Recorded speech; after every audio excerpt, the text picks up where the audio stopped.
This is a community-supported legal education channel. Find out how you can support our mission at the links in the description below.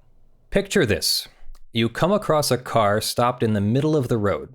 The brake lights are on, but the driver appears slumped over and motionless. You approach the vehicle and knock on the window, but you can't wake the driver. You notice the car is still in gear. You call 911. Now imagine you're the police officer, dispatched to the scene. You also can't wake the driver. The car is in gear, so you chock the wheels to prevent the car from moving. You call for backup. The doors are locked. You decide the best thing to do is to break a window to gain access to the driver. After breaking the passenger window and opening the door, you notice a plastic drink bottle with a clear liquid in it. The driver is still unresponsive. Your police senses are tingling. An unresponsive driver, a bottle of clear liquid, a faint smell of alcohol on the driver's shallow breath. You call for emergency medical services and start a report. The driver is in dire need of medical attention.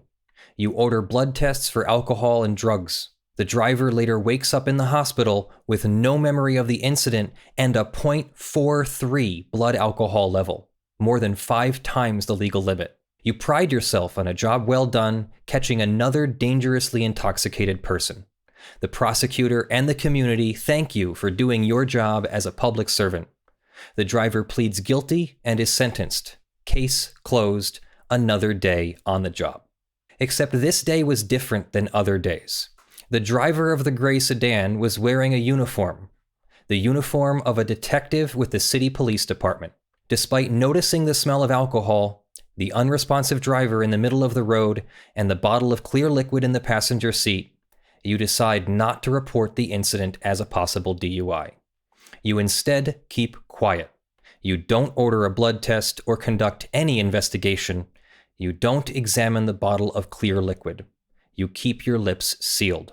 This scenario actually happened on March 29, 2019 in Aurora, Colorado. The drunk detective is Nathan Meier, 48 years old, and the responding officer is Deputy Chief Paul O'Keefe. It took several months for the details of the incident to become public. Only then would the county sheriff, the interim police chief, and the city manager acknowledge that the case was mishandled. Had reporters at CBS 4 Denver not uncovered the truth, we likely would never know this event even happened. Meier admitted going home during his shift to drink vodka, a clear, cheap alcohol that can often be passed off as water. Meier admitted that he was impaired, but somehow he won't be prosecuted. The plastic bottle of clear liquid was never tested. This is the double standard of prosecutorial discretion and a serious flaw in the legal landscape which governs police responsibilities. Before we dissect the law, let's first get the whole story. Let's turn to the letter issued by District Attorney Georg Brockler, who serves Arapahoe County, which contains part of Aurora. This is kind of long, so just bear with me. So here is the report issued by Georg H. Brockler, or Brockler, however it's pronounced, the District Attorney for the 18th Judicial District, I'm assuming of Colorado, serving Arapahoe, Douglas, Elbert, and Lincoln counties. And this is February 5th, 2020, just a few days ago. Oh, and it's not even from Georg Brockler, it's from Brian Sujoka, and he writes, on December 10th, 2019, our office became aware through a media report of an incident that occurred on March 29th, 2019, involving Aurora police officer Nathan Meier.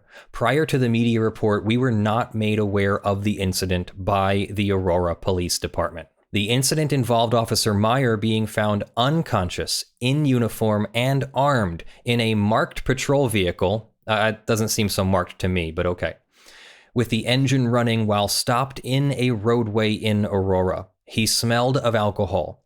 Consistent with our obligation to investigate and, when appropriate, prosecute all violations of state law occurring within our jurisdiction, the District Attorney's Office initiated an inquiry-turned-investigation of this incident to determine if criminal charges should and could be filed against Officer Meier. For the reasons set forth in this letter, our office has determined that no charges can ethically be filed at this time against Officer Meier or any other officer involved in this matter, as we do not have a reasonable probability of conviction at trial based on the information currently available and resulting from the decision not to treat this matter as a DUI investigation on March 29th, 2019. The police reports, body cam footage, dispatch notes, and related materials from this incident were provided by the Aurora police at our request. We obtained and executed a search warrant for the materials from the internal affairs investigation into this incident conducted by the Aurora police. Our office obtained additional records from Falk Ambulance, Buckley Fire Department, and Aurora Fire Department. Our office also conducted numerous interviews of emergency personnel, citizen witnesses, and 2 Aurora Police Department officers who had not previously been interviewed. The initial review of the internal affairs material was conducted by a different chief deputy DA and DA investigator who redacted any materials concerning statements or information provided by Meier in the course of the internal affairs investigation prior to turning those materials over to the undersigned for purposes of a case evaluation. In essence, we built a wall within our office to shield the decision to charge from evidence prohibited from being considered by existing law. This procedure was in compliance with the requirements of Garrity versus New Jersey, which we'll see in just a moment here, a 1966 U.S. Supreme Court case, and related case law that precludes the use of incriminating information provided by a suspect when that information is compelled in the course of an internal affairs investigation. As of the writing of this letter, the undersigned has not seen any of the Garrity protected material, and thus this letter is written without any reliance upon it. On March 29th, 3:45 p.m., 2 separate citizen witnesses called 911 to report an individual wearing a police uniform passed out in the driver's seat of a running vehicle in the roadway of East Mississippi Avenue in Aurora, near the entrance to Buckley Air Force Base. Aurora police officers and paramedics from 3 different agencies, Buckley Fire, Aurora Fire, Falk Ambulance, responded to assist. It was determined that the individual in the car was an in-uniform Aurora police detective, Nathan Meier. Paramedics noted that Meier was unresponsive when they tapped on the glass and shouted. They noted the vehicle was still in drive and Meier's foot was on the brake. They also noted that Meier appeared to be armed with a pistol on his duty belt. The doors were locked and all windows were raised. The first officer on the scene was then Deputy Chief Paul O'Keefe. O'Keefe happened to be in the vicinity when he heard the call for service and responded. O'Keefe recognized Meier as being an APD detective. Paramedics determined that they would have to break the vehicle's windows in order to get inside. They also made the decision to put chocks under the wheels to prevent the vehicle from moving, in case Meier's foot came off the brake. They were also concerned that were Meier to startle awake, he might reach for his firearm. Working with O'Keefe, they broke the front windows. I think it was just the passenger window, but we'll see. Removed Meier's firearm and placed the vehicle in park. When O'Keefe entered the vehicle shortly after the windows were broken, he smelled an odor of alcohol. In his report and internal affairs interview, he characterized the odor as mild and fleeting and indicated that he was unsure whether the odor was emanating from Meier specifically or from his vehicle interior. He indicated his observations of Meier's condition were inconsistent in his experience with someone under the influence of alcohol, due to the odor not being strong and to the extent of Meier's unresponsiveness. O'Keefe did acknowledge calling then APD Chief Nick Metz and informing Metz that Meier might be intoxicated. O'Keefe indicated that he did not hear any other officers or EMS personnel mentioning an odor of alcohol or potential intoxication. At the hospital, O'Keefe indicated he attempted to gather information about Meier's condition, but hospital staff were closed-lipped and unwilling to provide any details. O'Keefe indicated that he made the call not to initiate a DUI investigation, as he believed he had insufficient evidence of intoxication and rather believed this to be a medical situation. O'Keefe indicated he erred on the side of protecting Meier, and in fact anybody else under the same circumstances from that blood draw based on the entirety of those circumstances. The Internal Affairs investigation provides some detail in interviewing people in the chain of command at APD concerning the genesis of the decision not to attempt to obtain a sample of Meier's blood for testing for alcohol and controlled substances while Meier was at the hospital. For the purposes of this letter, however, it is critically important that no such sample was ever obtained. Thus, no test results are available. Other APD officers responded to the scene shortly after O'Keefe arrived. Ultimately, 8 officers, including Deputy Chief O'Keefe, were at the scene. 2 of those officers assisted in removing Meier's duty belt and extricating him from the vehicle. Both of those officers, Officers Rivas and Cardenas, indicated that they smelled alcohol on Meier's person as they were doing so. Rivas later mentioned this fact to Officer Van Dyke, who was on scene. Van Dyke related this information to Lieutenant Joe DaGosta, who arrived later. Of the 8 officers who responded, 5 were equipped with body-worn cameras. Lieutenant DaGosta, Lieutenant Moody, and Deputy Chief O'Keefe were not issued body cams as they did not routinely respond to calls for service. Of those 5, 4 had their body cameras activated for portions of the contact. The 5th, Officer Rivas, indicated the battery was dead on his. Further, an officer who happened to be posted to the hospital when Meier arrived, Officer Crump, had his body camera activated as well.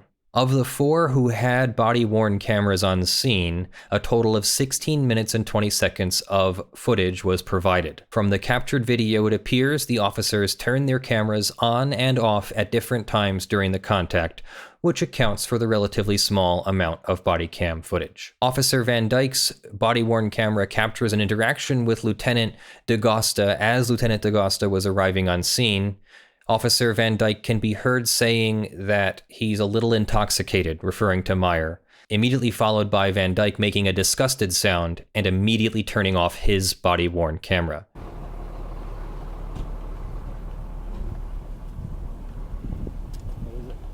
He's a little intoxicated.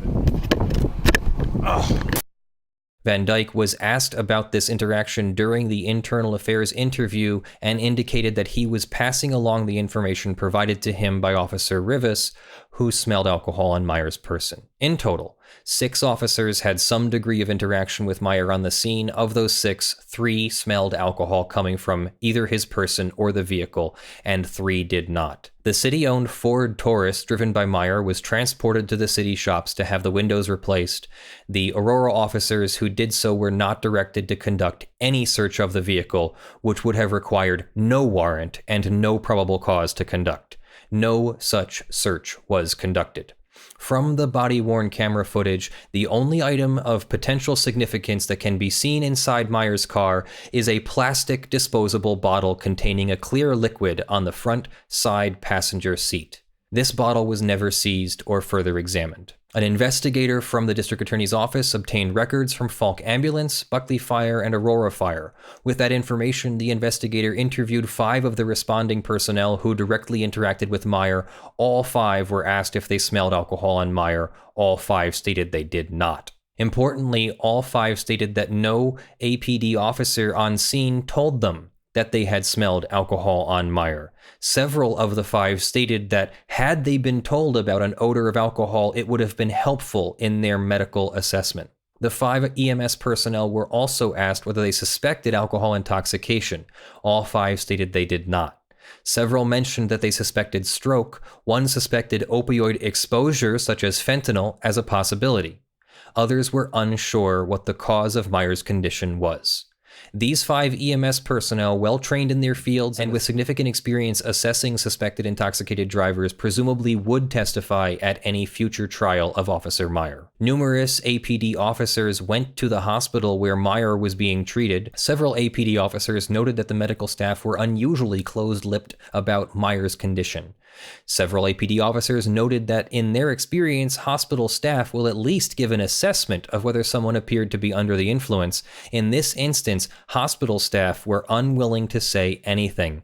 One officer did overhear 2 nurses conversing in Spanish and overheard one of them say something about someone being drunk, but was unable to say whether this was in connection with Meier. The same officer overheard 2 other hospital staff members speaking and heard the words BAC for blood alcohol content and 490 or 460. That APD officer again indicated that he was not sure who that was in reference to.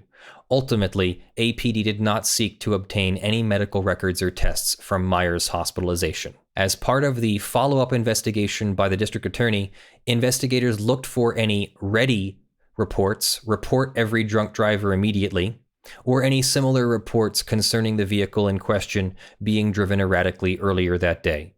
The district attorney's office inquired of the Parker Police Department, the Douglas County Sheriff's Office, the Arapahoe County Sheriff's Office, and Colorado State Patrol. No such reports were found to exist. It is the ethical obligation of all prosecutors and the policy of the DA's office only to prosecute a case when there is a good faith basis to believe the individual to be prosecuted has committed the crime alleged and there is a reasonable probability of conviction at trial. This is a higher standard than the probable cause standard that is employed by police when making initial charging and arrest decisions. In some circumstances, we will accept a case filing from a law enforcement agency based on probable cause alone, if we believe additional information will be forthcoming from law enforcement. In this particular case, no case filing has been submitted to the DA's office by APD. Therefore, the decision whether to pursue a criminal prosecution of Officer Meier is based upon the reasonable probability of conviction standard. Media reports suggest that Officer Meier had a significant level of alcohol in his system. None of the information available to us corroborates this information. Our office closely examined the question of whether there is an avenue by which we can obtain the results of any testing done on Agent Meier's blood by the hospital. Based on past experience, it is very likely such testing was conducted and thus very likely that records exist concerning the results of that testing. Generally, medical records of this type are protected from disclosure by state and federal law. Most significantly is CRS 1390107-1D, commonly referred to as medical privilege, which protects from disclosure and use any information obtained by a physician in the course of attending to the patient.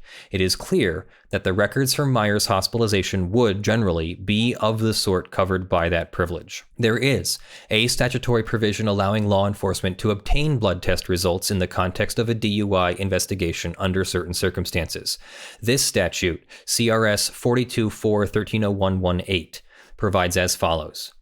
Any person who is dead or unconscious shall be tested to determine the alcohol or drug content of the person's blood or any drug content within such person's system as provided in this section. If a test cannot be administered to a person who is unconscious, hospitalized, or undergoing medical treatment because the test would endanger the person's life or health, the law enforcement agency shall be allowed to test any blood, urine, saliva that was obtained and not utilized by a healthcare provider and shall have access to the portion of the analysis and results of any test administered by such a provider that shows the alcohol or drug content of the person's blood, urine, or saliva, or any drug content within the person's system. Such test results shall not be considered privileged communications, and the provisions of 1390-107 relating to the physician-patient privilege shall not apply. This provision appears in the general statute concerning Colorado express consent. Read in context, the law requires that the officer have probable cause to believe a suspect driver is under the influence of alcohol, drugs, or both. If the suspect is unconscious, then the plain language of the statute requires the investigating officer to obtain a sample of the suspect's blood. If this is not possible, because doing so would interfere with the medical treatment and pose a danger to the suspect, then an investigating officer can obtain any residual blood that was drawn by hospital staff for treatment purposes and can obtain the result of any blood testing done by the hospital, and such results would not be protected by medical privilege. However, in this case, as mentioned above, no one at Aurora Police Department initiated a DUI investigation or attempted to follow the requirements of the law. It is our interpretation of the law that in order to obtain these records, even if probable cause now exists to believe such records contain evidence of intoxication, it was necessary to first obtain a blood sample directly from Officer Meier. Since this was never done, the law does not provide an avenue for us to obtain these records at this late date. It is our opinion that there was probable cause to seek a sample of blood from Meier. Had anyone from Aurora called us, as they routinely do, to discuss whether probable cause existed, we would have told them that we believed it did. No such call was made. In the absence of those records, the evidence available to the DA consists of the following. The driving behavior of Officer Meier, specifically the fact that he was found in control of the vehicle where it was stopped in a lane of travel in drive with his foot on the brake. Observations of his condition, specifically the fact that he was unconscious and completely unresponsive. The observations of 3 officers who smelled alcohol on Meier's person or emanating from the vehicle, and the observations of the EMS personnel discussed above. The people note that the prevailing case law would likely support a probable cause determination under these circumstances. Cases such as Grassy v. People and People v. Shepherd support the conclusion that an odor of alcohol coupled with bad driving behavior and a suspect's physical condition consistent with intoxication was likely sufficient for probable cause to attempt to obtain a blood sample and likely probable cause to charge an individual with DUI. In applying the reasonable probability of conviction standard, the people must also consider the significance of the assessment and observations of the EMS personnel. Although law enforcement officers on scene would not have known this at the time, all of the EMS personnel who were interviewed, as well as their records, suggest that the initial belief was not that Officer Meier was under the influence of alcohol or drugs, but rather that he was suffering from an undefined medical condition. That information would likely be presented to a jury and have a significant impact on any deliberation over reasonable doubt. The people must consider the impact on a jury's assessment of the case that law enforcement failed to obtain a blood sample despite having the avenue to do so. Given that the people bear the burden in a criminal trial of proof beyond a reasonable doubt, and that the jury is allowed to consider both the evidence and the lack of evidence in the case, this factor would likely have weighed heavily against conviction. The fact that Officer Meier's vehicle was never searched despite it being a city-owned vehicle would similarly weigh against the prosecution in any trial. Among the charges that the people considered were driving under the influence, driving while ability impaired, prohibited use of weapons, it's illegal to be intoxicated while in the possession of a firearm in Colorado, reckless endangerment, and second-degree official misconduct. All of these charges revolve around our ability to prove beyond a reasonable doubt that the defendant's driving behavior and physical condition was due to intoxication by drugs, alcohol, or both. For all of the reasons set forth above, the people do not believe that we have a reasonable probability of proving this fact beyond a reasonable doubt. Thus, it is our assessment that no charges can be filed against Officer Meier at this time. Which I think sucks, because it is clear to me that the officers of the Aurora Police Department were willfully blind to the obvious situation that was in front of them. But before we turn back to the end of the story, I thought we would also look at the Garrity case, which isn't very long. And maybe what we'll do is we'll read just the summary and see if we can stop there. Here is Garrity versus New Jersey, which was a 1966 Supreme Court case that the DA's letter referred to as protecting Officer Meier. Appellants, police officers in certain New Jersey boroughs were questioned during the course of a state investigation concerning alleged traffic ticket fixing. Each officer was first warned that anything he said might be used against him in a state criminal proceeding, but he could refuse to answer if the discourse would tend to incriminate him. If he refused to answer, he would be subject to removal from office. The officers' answers to the questions were used over their objections in subsequent prosecutions, which resulted in their convictions. The state Supreme Court, on appeal, upheld the convictions despite the claim that the statements of the officers were coerced by reason of the fact that if they refused to answer, they could, under New Jersey forfeiture of office statutes, lose their positions. That statute provides that a public employee shall be removed from office if he refuses to testify or answer any material question before any commission or body which has the right to inquire about matters relating to his office or employment on the ground that his answer may incriminate him. On the ground that the only real issue in the case was the voluntariness of the statements, the state Supreme Court declined to pass upon the constitutionality of the statute, though the statute was considered relevant for the bearing it had on the voluntary character of the statements used to convict the officers. The officers appealed, and the question of jurisdiction was postponed. Held. The forfeiture of office statute is too tangentially involved to satisfy the requirements of the law. The only bearing it had was whether, valid or not, the choice between being discharged under it for refusal to answer and self-incrimination rendered the statements products of coercion. The appeal is dismissed, and the papers are treated as a petition for certiorari, and certiorari is granted. The threat of removal from public office under the forfeiture statute to induce the petitioners to forego the privilege against self-incrimination secured by the 14th Amendment rendered the resulting statements involuntary and therefore inadmissible in state proceedings. The choice was given petitioners to either forfeit their jobs or incriminate themselves, and that constituted coercion.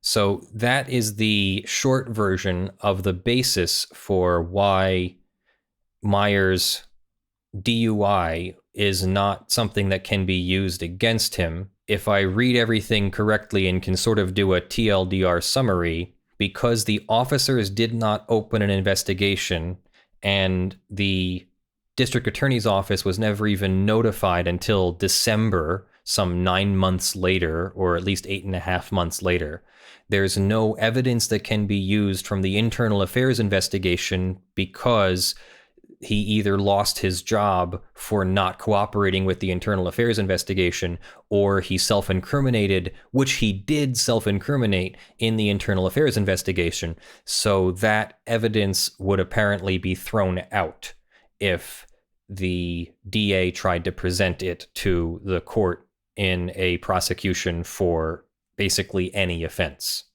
So let me continue. When the incident first became public, the outcry was immense. Aurora residents lost faith in their police. Some even shouted "drunks" at passing officers. Larimer County Sheriff Justin Smith took to Facebook, saying Meier should have been criminally charged and fired, and those who swept it under the rug should be held accountable. This kind of BS by the officer and the lack of action by the department are inexcusable and are a slap in the face to the 14,000 brave and honorable peace officers across the state. Sheriff Smith pointed out that the Aurora County undersheriff recently arrested his own boss for DUI. Illegal behavior is not tolerated, he said. Interim Police Chief Vanessa Wilson, who was not in charge during the Meier incident, has said the department's handling of Meier's DUI was a huge mistake. No one is above the law, and this should have been handled as a DUI. We know now that we dropped the ball and did this wrong. She said she shares the frustrations of everyone involved, including the district attorney. District Attorney Brockler later concluded, "I don't think it's a cover-up, but it's a couple blocks from it." He said he is desperate to move forward with charges, and it would be the right thing to do, but that it would be the weakest DUI we have ever moved forward on. He added that he thinks Meier beat the system and the system helped him do it.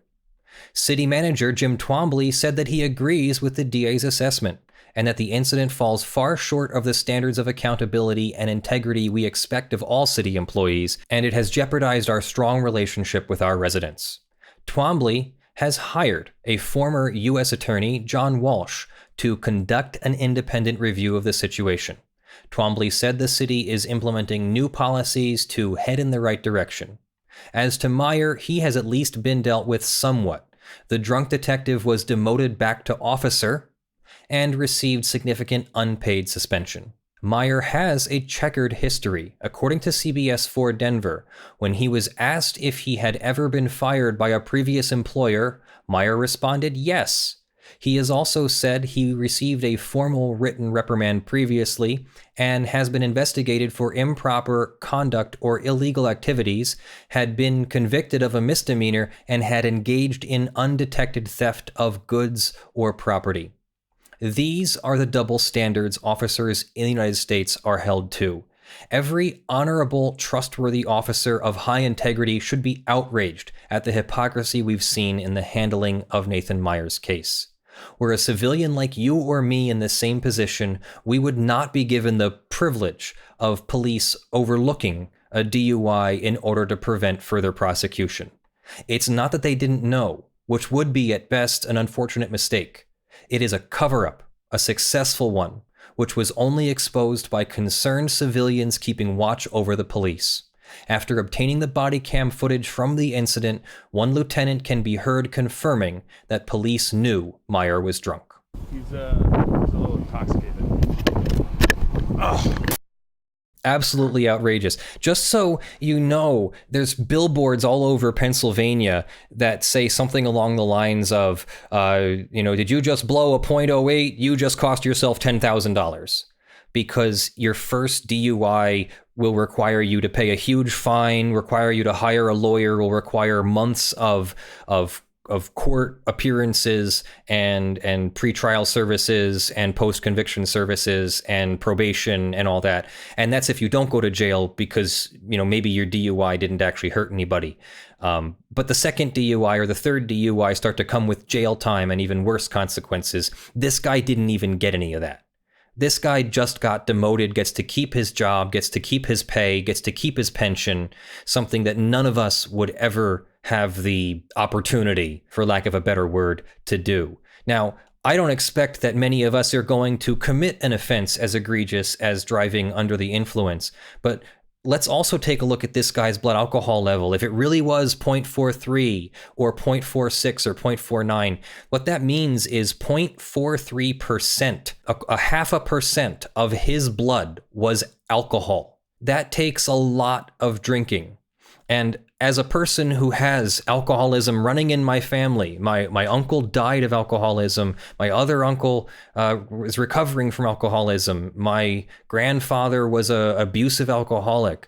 And unfortunately, I have friends who's my mentor, my attorney mentor, Christina Fenchen, unfortunately went to jail for her 4th and 5th DUIs while she was mentoring me. And they had situations where she would keep alcohol in a clear plastic bottle. She would hide alcohol in the light fixtures to try and keep it from her children and family discovering it and taking it away. These are exactly the circumstances under which a DUI should be suspected. And it's absolutely outrageous and a massive hypocrisy that this police officer was not dealt with the same way that a civilian would be. There truly is a double standard for police in the United States, and it is untenable. That is our show, everybody. Thank you for joining me. Thank you for listening. Thank you for all of your contributions. This is a community-supported legal education channel, and I am Leonard French, your favorite copyright attorney. This channel would not exist without your financial support on patreon.com/ljfrench and sponsors.com/law, and we're soon opening up the YouTube memberships, and we are figuring out how we want to tier our float plane channel as well. Thank you for your support. In the month of February, our $50 plus supporters are Aspernari, Video Demonetized, John Steele, Gavin Barnard, Eevi, Kyle Mudrak, Michael Pearce, Spirit Bear, Jan Negrey, Daniel Perez, Blackleaf, Joe Tyson, Benjamin Hitov, Stephen, Cute Grills in Your Area, Ottah, Kysal, and Longreach Jones. Really appreciate all of your support. The $5 plus supporters will be scrolling on the screen in front of me. I love you all. Thank you for making all of this possible. You are wonderful human beings, and I can't even get through my outro.